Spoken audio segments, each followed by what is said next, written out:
जय हिंद। आज है 13 अगस्त 2023 और 13 अगस्त 2023 से बनने वाले सभी महत्वपूर्ण करंट अफेयर्स प्रश्नों की चर्चा आज हम लोग इस वीडियो में करने वाले हैं। तो साथियों बने रहिएगा अंत तक और एक भी प्रश्न को मिस मत करिएगा। देखिए सारे के सारे प्रश्न, जितने भी प्रश्न हमने लिया हुआ है, सारे के सारे प्रश्न बेहद ही महत्वपूर्ण है। आप एक बार देखिए तो सही, अभी चलिए तो सही, हमारे साथ थोड़ा सा आगे बढ़िए तो सही, आपको खुद ब खुद समझ में आ जाएगा। तो साथियों हमने एक नई क्रांति की शुरुआत कर दी है। जैसा कि आप लोग जानते हैं कि हमारा एक दूसरा यूट्यूब चैनल था जो कि किसी कारणवश उस पर स्ट्राइक आ गया, जो भी आ गया हो ब्लॉक हो गया है। तो हमने नए चैनल को बना करके नए चैनल पर आपको वीडियो दे रहे हैं। तो साथियों आप सभी से आग्रह है कि प्लीज़ चैनल को आप लोग सब्सक्राइब कर लें। चैनल का नाम है करंट अफेयर्स टुडे, जिस पर हम रोज़ाना सुबह 5 बजे आपको मिलते हैं, या तो लाइव फॉर्म में या शेड्यूल्ड फॉर्म में। तो साथियों चैनल को सब्सक्राइब करना ना भूलिएगा। आइए अब हम बढ़ते हैं अपने प्रश्नों की तरफ। और आज का हमारा पहला प्रश्न है साथियों कि हाल ही में अंतर्राष्ट्रीय युवा दिवस कब मनाया गया। हाल ही में अंतर्राष्ट्रीय युवा दिवस कब मनाया गया? तो साथियों इसका सही उत्तर है ऑप्शन नंबर सी, यानी 12 अगस्त को। ध्यान दीजिएगा साथियों, 12 जनवरी को भी मनाया जाता है युवा दिवस, 12 जनवरी को भी मनाया जाता है, लेकिन जो 12 जनवरी को मनाया जाता है यह राष्ट्रीय युवा दिवस होता है, और जो 12 अगस्त को मनाया जाता है यह अंतर्राष्ट्रीय युवा दिवस होता है। ठीक है जी हाँ दोस्तों, आइए हम लोग देख लेते हैं अभी तक के जितने भी दिवस मनाए गए हैं आपके अगस्त महीने में, उन सब की चर्चा हम यहीं कर लेते हैं। 1 अगस्त को मनाया गया था साथियों मुस्लिम महिला अधिकार दिवस और वर्ल्ड वाइड वेब डे। ठीक, 3 अगस्त को मनाया गया था भारतीय अंगदान दिवस। ठीक, 6 अगस्त को मनाया गया हिरोशिमा दिवस, 7 अगस्त को मनाया गया राष्ट्रीय हथकरघा दिवस, 8 अगस्त को मनाया गया अगस्त क्रांति दिवस, 9 अगस्त को मनाया गया नागासाकी दिवस, 10 अगस्त को मनाया गया जैव ईंधन दिवस, 11 अगस्त को मनाया गया राष्ट्रीय पुत्र एवं पुत्री दिवस, और 12 अगस्त को मनाया गया साथियों अंतर्राष्ट्रीय युवा दिवस। ठीक है दोस्तों जी हाँ। अच्छा हाँ, अगर 12 अगस्त की बात करें तो साथियों 12 अगस्त को ही विक्रम साराभाई की भी जयंती होती है। विक्रम साराभाई, ठीक है, इनके बारे में कभी अगर आप लोग कहेंगे तो कमेंट कीजिएगा, डिटेल वीडियो हम ला देंगे। ठीक जी हाँ, आइए आज के हम अपने दूसरे प्रश्न पर बढ़ते हैं। ठीक है, यहाँ पर साबर नहीं रहेगा, ये गलत हो गया, हॉपर रहेगा। क्या रहेगा? हॉपर मुख्यालय के अनुसार एशिया की सबसे अधिक भुगतान पाने वाले इंस्टाग्राम सेलिब्रिटी कौन है? हॉपर मुख्यालय के अनुसार हॉपर रहेगा, हॉपर। ठीक है जी हाँ, हॉपर मुख्यालय के अनुसार एशिया की सबसे अधिक भुगतान पाने वाले इंस्टाग्राम सेलिब्रिटी कौन बने हैं दोस्तों? तो जी हाँ, इसका सही उत्तर option number C, Virat Kohli. मैं एशिया की बात कर रहा हूँ, पूरे विश्व की नहीं कर रहा हूँ। ठीक है, अगर मैं पूरे विश्व या संसार की बात करूँ तो उसमें आपके जो क्रिस्टियानो रोनाल्डो हैं पुर्तगाल के, ये सबसे टॉप पर आते हैं। ठीक, और विराट कोहली की बात करें तो विराट कोहली एशिया में सबसे ज़्यादा कमाई करने वाले इंस्टाग्राम सेलिब्रिटी बन गए हैं। ठीक है साथियों, अच्छा कितना कमाते हैं आइए इसके बारे में चर्चा कर लेते हैं। तो स्टार भारतीय क्रिकेटर विराट कोहली एशिया के सबसे ज़्यादा कमाई करने वाले इंस्टाग्राम सेलिब्रिटी बन गए हैं।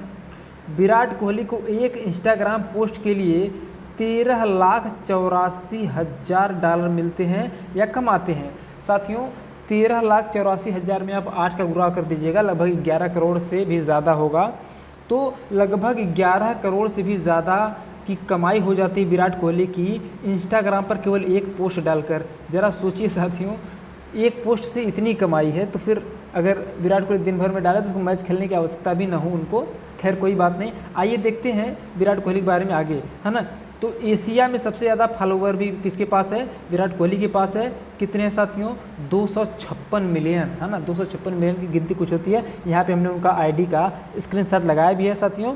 तो ये हमारे भारतीय सुपर स्टार खिलाड़ी विराट कोहली की आईडी, जिनके कुल 256 मिलियन यानी 250 मिलियन से भी ज़्यादा फॉलोवर हैं, 256 मिलियन फॉलोवर हैं। और ये एशिया में सबसे ज़्यादा कमाई करने वाले इंस्टाग्राम सेलिब्रिटी हैं। अब हम बात करते हैं तीसरे प्रश्न की। तीसरा प्रश्न कह रहा है साथियों कि अलापुझा में पुन्ना मादा झील पर नेहरू ट्रॉफी बोट रेस का कौन सा संस्करण आयोजित किया गया? अलापुझा में पुन्नामाडा झील पर Nehru trophy boat race NTBR का कौन सा संस्करण आयोजित किया गया साथियों? तो इसका सही उत्तर ऑप्शन नंबर ए 69वां। कौन सा साथियों? 69वां संस्करण आयोजित किया गया। आइए बात करते हैं जो अलापुझा में पुन्नामाडा झील है। अच्छा, ये जो अलापुझा नामक स्थान है कहाँ? केरल में है, ठीक है। और पुन्नामाडा झील तो केरल में आ ही जाएगा। आइए इसकी बात करते हैं, चर्चा करते हैं कि ये क्या है, ठीक है। ये जो रेस है ये है क्या, ठीक है। तो अलापुझा में पुन्नामाडा झील पर नेहरू ट्रॉफी बोट रेस का 69वां संस्करण आयोजित हुआ है अभी हाल में। इस रेस में कुल 72 नौकाओं ने भाग लिया। आप लोगों ने एक मूवी देखी होगी जो टाइगर श्रॉफ की थी, बागी, उसमें थोड़ा सा सीन दिखाया गया है ना, अगर आप लोग देखना चाहें तो उसमें है, ठीक। तो पंडित जवाहरलाल नेहरू के नाम पर Nehru trophy boat race, board नहीं रहेगा, बोट रहेगा, ठीक है। नेहरू ट्रॉफी बोट रेस प्रत्येक वर्ष अगस्त माह के दूसरे शनिवार को आयोजित किया जाता है साथियों, यानी कि ये कल ही किया गया था ना, शनिवार को। यह पुन्नामाडा झील केरल राज्य में स्थित है। अब यदि केरल राज्य की चर्चा हुई है तो केरल राज्य के बारे में हमने कल भी चर्चा किया था, आज भी चर्चा कर लेते हैं। लेकिन उससे पहले मैंने आपको यहाँ पे चित्र के माध्यम से समझाने का प्रयत्न किया कि ये दिख रहे हैं ना, जो नौकाएं दिख रहे हैं, इस प्रकार से कुल 72 नौकाएं इस प्रतियोगिता में भाग ली है। देख रहे हैं ना, कितना अच्छा लग रहा है देखने में भी, मतलब गजब की प्रतियोगिता होती होगी। ऐसी प्रतियोगिता देखने का भी मन करता है भाई, अगर ऐसा होता है तो, है ना। जैसे क्रिकेट देखते हैं तो मज़ा आता होगा देखने में, है ना। ज़रा इमेजिन करें, हालांकि हम तो कभी गए नहीं, अगर आप लोग गए तो ज़रूर कमेंट करके बताइएगा, ठीक है जी हाँ। अच्छा, केरल के बारे में आइए थोड़ा बहुत जान लेते हैं। केरल की राजधानी है तिरुवनंतपुरम। केरल की भाषा है मलयालम। केरल में कुल 14 ज़िले हैं और केरल का जो न्यायालय है वह है केरल उच्च न्यायालय, जो कि कोच्चि में है। केरल में कुल 20 लोकसभा सीटें हैं। केरल में राज्यसभा सीटों की बात करें तो 9 राज्यसभा सीट है। विधानसभा सीटों की बात करें तो 140 है। और यदि हम बात करें कि केरल के मुख्यमंत्री कौन है साथियों, तो केरल के मुख्यमंत्री पिनराई विजयन और राज्यपाल कौन है? आरिफ मोहम्मद खान है। यदि हम बात करें कि जो हमारा केरल है यह है कहाँ, तो अरब सागर तट पर लगा हुआ है साथियों। यहाँ पर देख सकते हैं आप, अरब सागर तट पर लगा हुआ है। जो रेड सर्कल में जो ये जो मैंने सर्कल बनाया, इसके बीच में जो लाल वाला चित्र दिख रहा है वो केरल साथियों, ठीक है जी हाँ। आइए आगे बढ़ते हैं आज के चौथे प्रश्न पे। तो आज का हमारा चौथा प्रश्न क्या कह रहा है साथियों? आज का हमारा चौथा प्रश्न कह रहा है यूके संसद के, यूके का मतलब यूनाइटेड किंगडम, यूके संसद के हाउस ऑफ लॉर्ड्स द्वारा सशक्त महिला आइकन पुरस्कार से किसे सम्मानित किया गया है? संसद के हाउस ऑफ लॉर्ड्स, जैसे साथियों ऐसे समझिए, जैसे हमारे यहाँ का क्या है, हमारे यहाँ का संसद है तो संसद के 2 सदन हैं, लोकसभा और राज्यसभा। ठीक उसी प्रकार से, चूँकि हम आप जानते ही हैं कि हमारा जो संविधान है आधा ज़्यादा कहाँ से प्रेरित है? ब्रिटेन के संविधान से है। तो ब्रिटेन में भी 2 संसद है, संसद के 2 सदन हैं। एक को हम लोग हाउस ऑफ कॉमन कहते हैं और दूसरे को हाउस ऑफ लॉर्ड्स कहते हैं। कहाँ पे? ब्रिटेन में। जबकि भारत में एक को लोकसभा और एक को राज्यसभा, यानी उच्च सदन और निम्न सदन कहा जाता है। ठीक है साथियों जी हाँ। अब आइए समझते हैं कि जो यूके संसद के हाउस ऑफ लॉर्ड्स द्वारा सशक्त महिला आइकन पुरस्कार से किसको सम्मानित किया गया है? तो जी हाँ दोस्तों, इसका ऑप्शन नंबर सी होगा, मायरा ग्रोवर। यानी मायरा ग्रोवर को सशक्त महिला आइकन पुरस्कार से सम्मानित किया गया है। सम्मानित किसने किया? यूके संसद के हाउस ऑफ लॉर्ड्स ने। ठीक है साथियों, इसके बारे में कुछ और महत्वपूर्ण जानकारियों के बारे में जानते हैं। आइए, तो यूके संसद के हाउस ऑफ लॉर्ड्स द्वारा सशक्त महिला आइकन पुरस्कार से मायरा ग्रोवर को सम्मानित किया गया है। मायरा ग्रोवर एक लेखिका है और नई दिल्ली सोशल वर्कर्स एसोसिएशन की सचिव भी हैं। यह पुरस्कार समारोह ब्रिटेन की संसद में के प्रतिष्ठित हाउस ऑफ लॉर्ड्स में आयोजित किया गया था। ठीक है साथियों जी हाँ। अब ये कौन है दोस्तों? ये है मायरा ग्रोवर, जिनकी हम अभी चर्चा कर रहे थे, जिनको ब्रिटेन के हाउस ऑफ लॉर्ड्स द्वारा सम्मानित किया गया है। तो ये कौन है साथियों?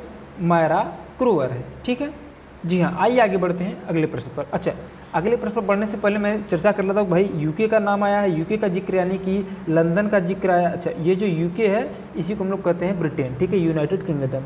इसी ने हमारे देश पर लगभग 1947 तक शासन किया, यानी हम लोग किसके उपनिवेश हैं? ब्रिटेन के उपनिवेश हैं। ठीक है साथियों, आइए जानते हैं। तो जो ब्रिटेन है इसकी राजधानी क्या है साथियों? लंदन। ब्रिटेन की मुद्रा क्या है? पाउंड या स्टर्लिंग। ब्रिटेन की भाषा क्या है साथियों? अंग्रेजी है। ठीक है। अच्छा, अगर आपसे पूछा जाए कि ब्रिटेन की अवस्थिति का, ब्रिटेन किस महाद्वीप में है, तो ध्यान दीजिएगा ब्रिटेन, यहाँ जो हरा वाला ये क्षेत्र दिख रहा है, मैंने अभी गोला किया है, जो ब्रिटेन है यह यूरोप महाद्वीप में स्थित है। कहाँ दोस्तों? यूरोप महाद्वीप का एक देश है। ठीक है, जी हाँ। आइए आगे बढ़ते हैं अगले प्रश्न पर। तो आज का हमारा अगला प्रश्न है कि बहुत महत्वपूर्ण प्रश्न है साथियों, लखनऊ से वाराणसी, जो यूपी वाले तो उनके लिए तो मजे हैं, लखनऊ से वाराणसी के लिए पहली उड़ान सेवा का उद्घाटन किसने किया? तो साथियों इसका ऑप्शन नंबर सी सही है, योगी आदित्यनाथ। अगर यूपी में होगा तो बाबा जी के अलावा कौन कर सकता है? तो लखनऊ से वाराणसी के लिए पहली उड़ान सेवा का उद्घाटन किसने किया? योगी आदित्यनाथ ने किया। यानी कि अब लखनऊ से वाराणसी के बीच में क्या चलेगा भैया? हवाई जहाज चलेगा। यहाँ से उड़ो, वहाँ डायरेक्ट पहुँचो। हाँ जी हाँ, आइए आगे बात करते इसी बारे में। तो मुख्यमंत्री योगी आदित्यनाथ ने लखनऊ से वाराणसी के लिए पहली उड़ान सेवा का शुभारंभ किया है। यह सेवा इंडिगो एयरलाइंस द्वारा शुरू की गई। किसके द्वारा? इंडिगो एयरलाइंस के द्वारा। आगे हमने चित्र लगाया, अभी मैं दिखा रहा हूँ इंडिगो एयरलाइंस को। ठीक है, तो इस सेवा से वाराणसी से लखनऊ के बीच की जो सफ़र होगी कितने समय में तय हो जाएगी साथियों? 55 मिनट में ही पूरी हो जाएगी वाराणसी से लखनऊ तक का सफ़र। और यह उड़ान जो है चौधरी चरण सिंह अंतर्राष्ट्रीय हवाई अड्डे से संचालित होगा। जी हाँ दोस्तों, ठीक है। तो आइए हम बात करते हैं आगे। तो ये जो हमारे स्क्रीन पर दिख रहे हैं हमारे यूपी के मुख्यमंत्री योगी आदित्यनाथ जी, इनके द्वारा ही इसका उद्घाटन किया गया है। ठीक है, हालांकि इनका हमने 2 चित्र लगाया जो आपको पसंद देख सकते हैं, है ना। दोनों में ही मतलब खतरनाक दिखते हैं थोड़े से, है ना। आइए आगे बात करते हैं। अच्छा, ये है इंडिगो एयरलाइन जिन्होंने वाराणसी से, मतलब जो ये इंडिगो एयरलाइन से यही चलेगा, यानी कि यही उड़ान भरेगा तो आपको वाराणसी से लखनऊ और लखनऊ से वाराणसी पहुंचाएगा। ठीक है साथियों, जी हाँ। आइए बात करते हैं आगे छठे प्रश्न पर। तो छठा प्रश्न क्या कह रहा है साथियों? छठा प्रश्न कह रहा है कि LOC के पास, यानी लाइन ऑफ कंट्रोल के पास, भारत के पहले पोस्ट ऑफिस का उद्घाटन जम्मू कश्मीर के किस जिले में किया गया है? LOC के पास भारत के पहले पोस्ट ऑफिस, यानी LOC के पास पोस्ट ऑफिस खोला गया है ना, पहले पोस्ट ऑफिस का उद्घाटन जम्मू कश्मीर के किस जिले में किया गया है? तो जी हाँ साथियों, इसका ऑप्शन नंबर बी सही है। क्या? कुपवाड़ा में, यानी जम्मू कश्मीर के कुपवाड़ा में एक पोस्ट ऑफिस का उद्घाटन किया गया है LOC के पास। आइए इसके बारे में अन्य जानकारी को, महत्वपूर्ण जानकारी के बारे में चर्चा करते हैं। तो साथियों LOC के पास भारत के पहले पोस्ट ऑफिस का उद्घाटन जम्मू कश्मीर के कुपवाड़ा जिले में किया गया है। यह पोस्ट ऑफिस किशन गंगा नदी, कहाँ? किशन गंगा नदी के तट पर स्थित है। कौन सा पोस्ट ऑफिस? ये जो LOC के पास बनाया गया है जम्मू कश्मीर में।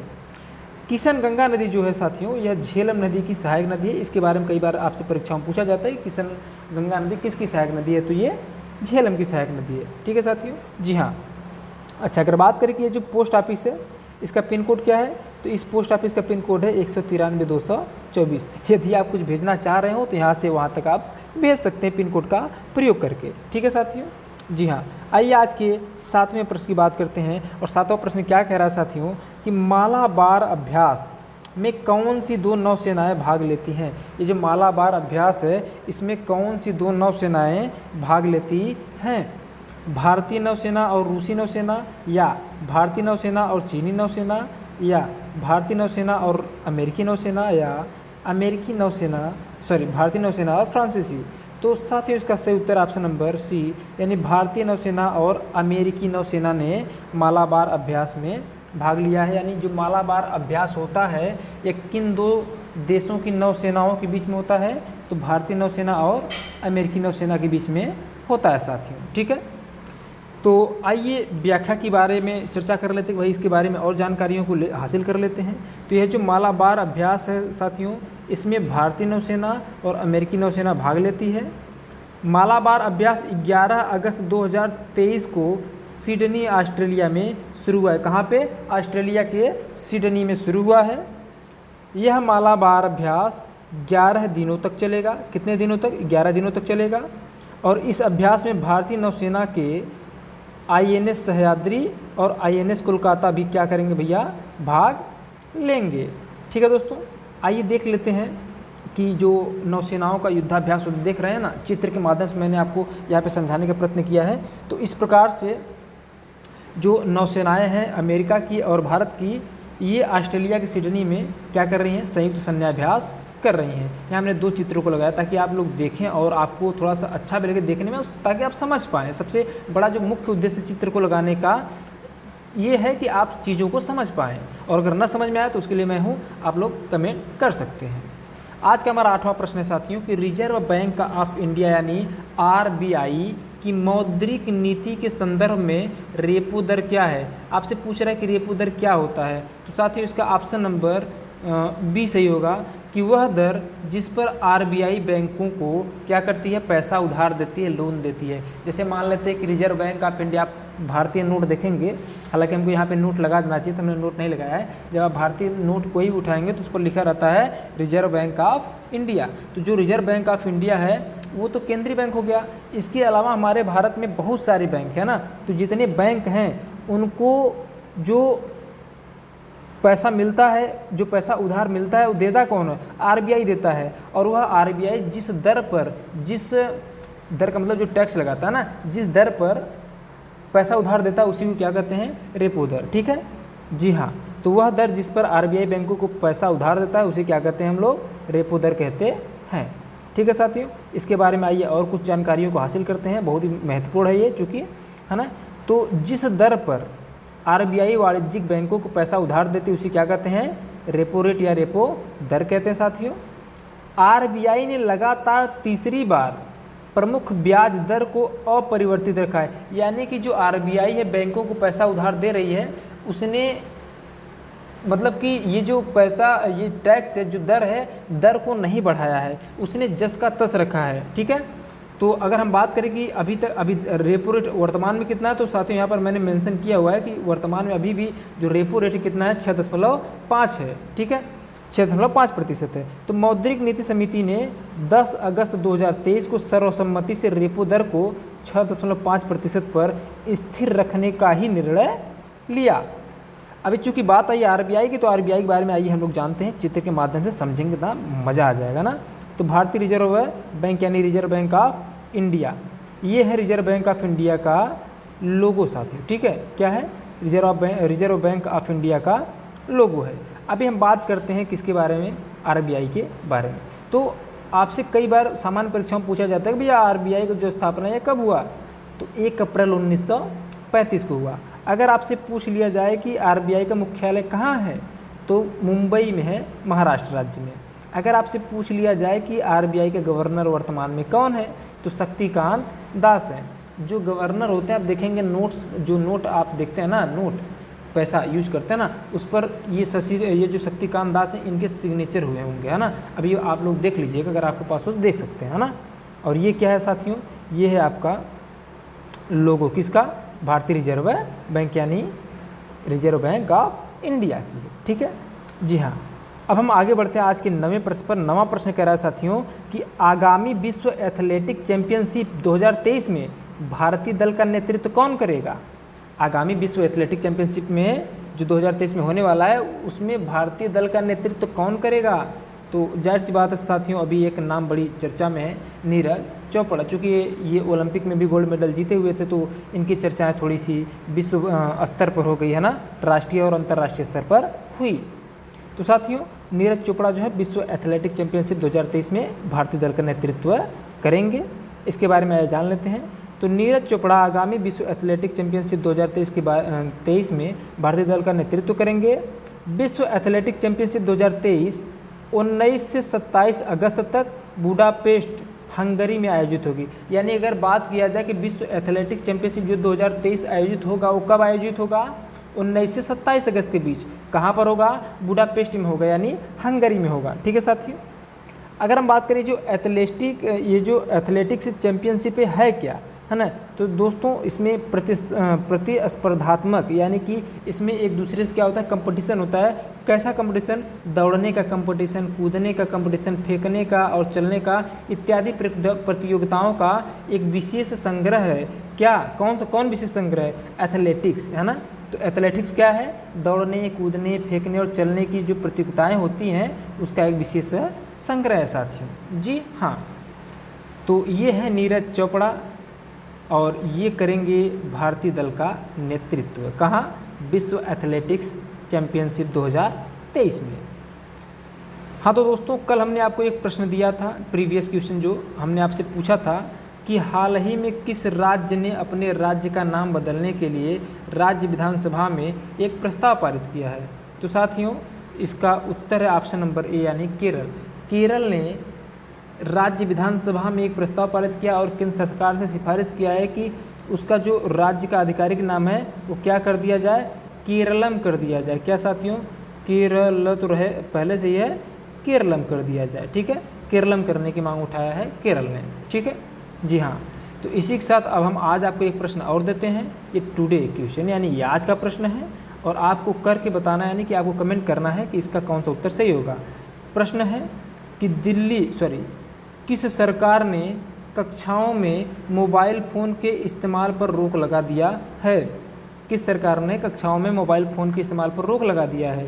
दिल्ली सरकार ने, या हरियाणा सरकार ने, या केरल सरकार, या उड़ीसा सरकार ने? कौन सा सही होगा साथियों? कौन सा ऑप्शन सही है? किस सरकार ने कक्षाओं में मोबाइल फ़ोन के इस्तेमाल पर रोक लगा दिया है? उसका उत्तर आप लोग कमेंट बॉक्स में करके बताइए। और हाँ, जैसे कि देखिए बीच में हमने टोकना उचित भी नहीं समझा। जितने लोग वीडियो को देख रहे हैं प्लीज़ सब्सक्राइब आप लोग अवश्य कर दिया करें, है ना। और जितने लोग देख रहे हैं कम से कम लाइक तो आप कर ही सकते हैं। जी हाँ साथियों, है ना। तो चैनल को सब्सक्राइब कीजिएगा। और आपसे एक आग्रह और है कि आपके संपर्क में जितने भी ग्रुप, जितने भी लोग हैं, वीडियो को ज़रा शेयर कीजिए और उनसे सब्सक्राइब करने के लिए कहें, ताकि जैसे सब्सक्राइबर बढ़ेंगे तो मेरा मोटिवेशन बढ़ेगा, तो मैं करंट अफेयर्स के अलावा आपकी डिमांड के अनुसार और भी चीज़ों को लेकर के आऊँगा। ठीक है साथियों। तो चैनल का नाम है करंट अफेयर्स है टुडे। हम आपसे मुलाकात करते रोज़ाना सुबह है 5 बजे। तो साथियों, मिलते हैं आपसे कल, तब तक के लिए लेते हैं आपसे विदा। और वीडियो देखने के लिए आप सभी का दिल से बहुत बहुत धन्यवाद।